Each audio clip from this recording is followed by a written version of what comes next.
Open field tackle by Duran Grant. And a loss of a yard. I was at practice early Thanksgiving morning here, and a lot of the coaches and players had these shirts on. They were kind of a brown fatigue type shirt that said "Beat Ohio" in blue. I think Brady might even have one on underneath his shirt there. And all the coaches we talked to had the same thing. It's all Ohio when you're sitting with the Michigan coaches, and it's that team up north when you're sitting with the other guys.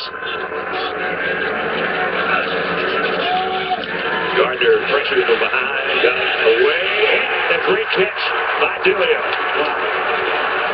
When Michigan needed that play, too.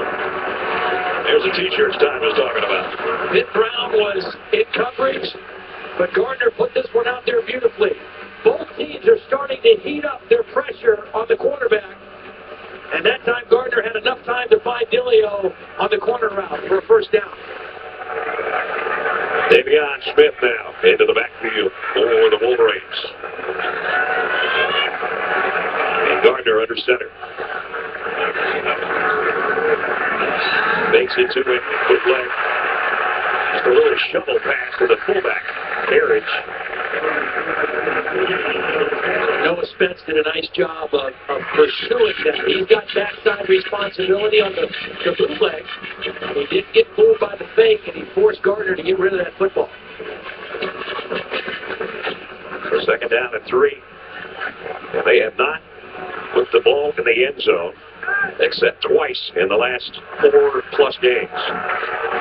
26 second half possessions. A little hesitation step in the hole by Davion Smith. He's got a first down. Already, they're showing more signs of life offensively than they did last week at Iowa. They had a 14-point lead. They had scored 3 touchdowns in the first half, and then they gained 45 total yards in the second half. Last year in Columbus in this game, they led 21-20 at halftime, got shut out, couldn't muster much, actually had 3 turnovers also in the second half. So, critical second half for Michigan right now. They lost last year 26-21. 2 years ago, they won by 5 points. Derek Green again as they continue to shuffle backs in there between Toussaint, the freshman, Derek Green, and also Davion Smith, the other true freshman. See, where Toussaint gives you an advantage is not only is he a little quicker back, but he's a more veteran guy. So when it comes to pass protection and knowing those responsibility, he's a little bit more sure of himself than the bigger back, Derek Green is.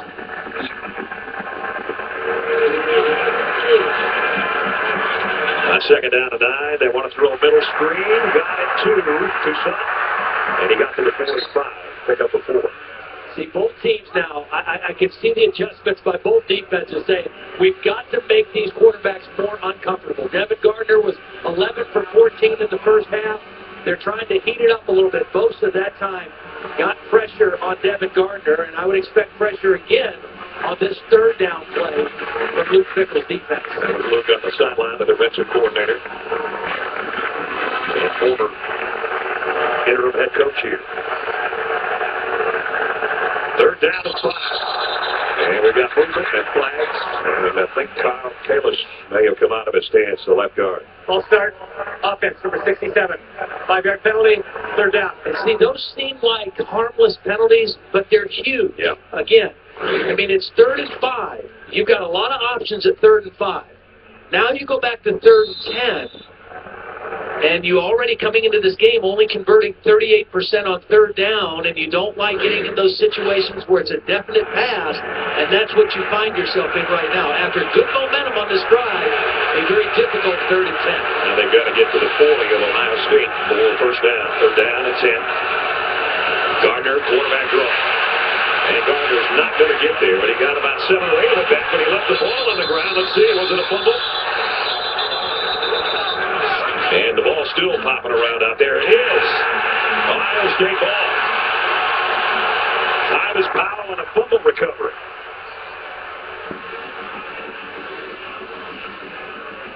Gardner makes a pretty nice decision to run. It's a quarterback draw all the way. Call run. Was he down before the ball came out? Shazier was the guy who was bringing him to the ground. I think his knee might have been down before the ball came out.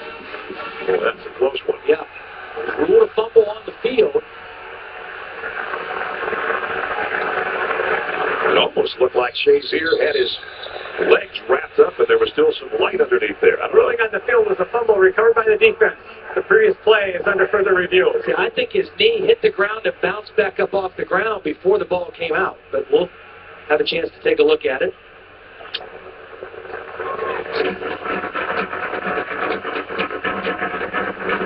Armani Reeves is the guy that got his shoulder on the football after Shazier laid out to make the tackle. There was the contact with the football. The last drive last week against Iowa, Devin Gardner drove his team to the 31-yard line and fumbled on a play by the sideline. The ball was stripped out. He's had trouble at times protecting the football. And that was one of the things that, to upset Ohio State, you need to win the turnover ratio in the ball game as well. They were +1 in the first half. Let's see if it's even now or if they maintain that edge. So another big replay, one earlier when we were trying to determine who was going to get thrown out of the game in the fight, and now this one will determine a possession. Here's the other question.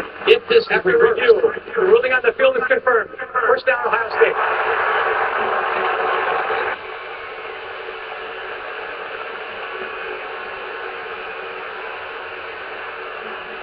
well, not only the ruling stands, but confirmed. So compelling evidence that the right call was made on the field. He was not down before the ball came out. And an unfortunate turnover for Michigan. So Ohio State first down at its own 45-yard line. They're going to give it off. Nope, they fake it to Brown, and it's Miller going for 15 on his own. But Braxton Miller continues to pile up the rushing yardage. See, that's a power run. They fake the sweep, but they pull a guard in front of the play. And so it's a power play for the quarterback. He reads it. If they give him the run, he knows he has a lineman leading up through there and a double team at the point of attack. And he's closing in on 100, Lynch. 98 yards on the ground. Not a big passing day, but he's doing it with his legs. And now he goes back to the power man, Carlos Hyde. Well, he's had some opportunities with play action that he just has missed a couple receivers. The running game sets up that play action.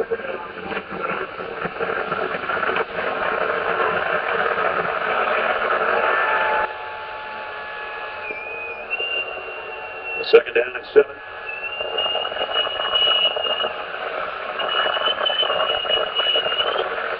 All three wide receivers to the top of your screen. And it's high. Carlos Hyde, tough to catch, tough to bring down. Tripped up inside the 5.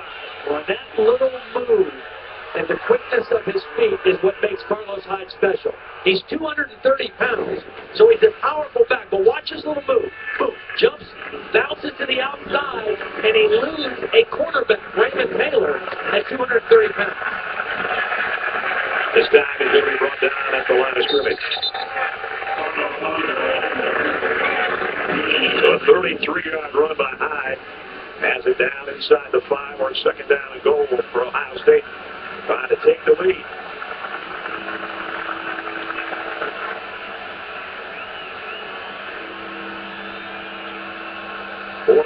Touchdowns and 54 possessions in the red zone for Ohio State. And this guy can really do a lot of different things when you're down at that point. Miller to the end zone, touchdown. Braxton Miller at a 3-yard scoring run. Well, it's too tough with those two guys, with Hyde and Miller in this part of the field and that offensive line. It's just too tough to take it all away. And Braxton Miller again with a good read, getting to the front corner of the end zone. And you go back to the turnover by Gardner, but I even go back to the penalty on 3rd and 5 that made it 3rd and 10 prior to the fumble. Basil's extra point gives Ohio State a touchdown lead. As Todd said, you got to go back to the Michigan possession when they gave it up. Devin Gardner's fumble right there, and at 56 yards later, most of it by Carlos Hyde. The last 3 by Braxton Miller. And undefeated Ohio State leads 28-21.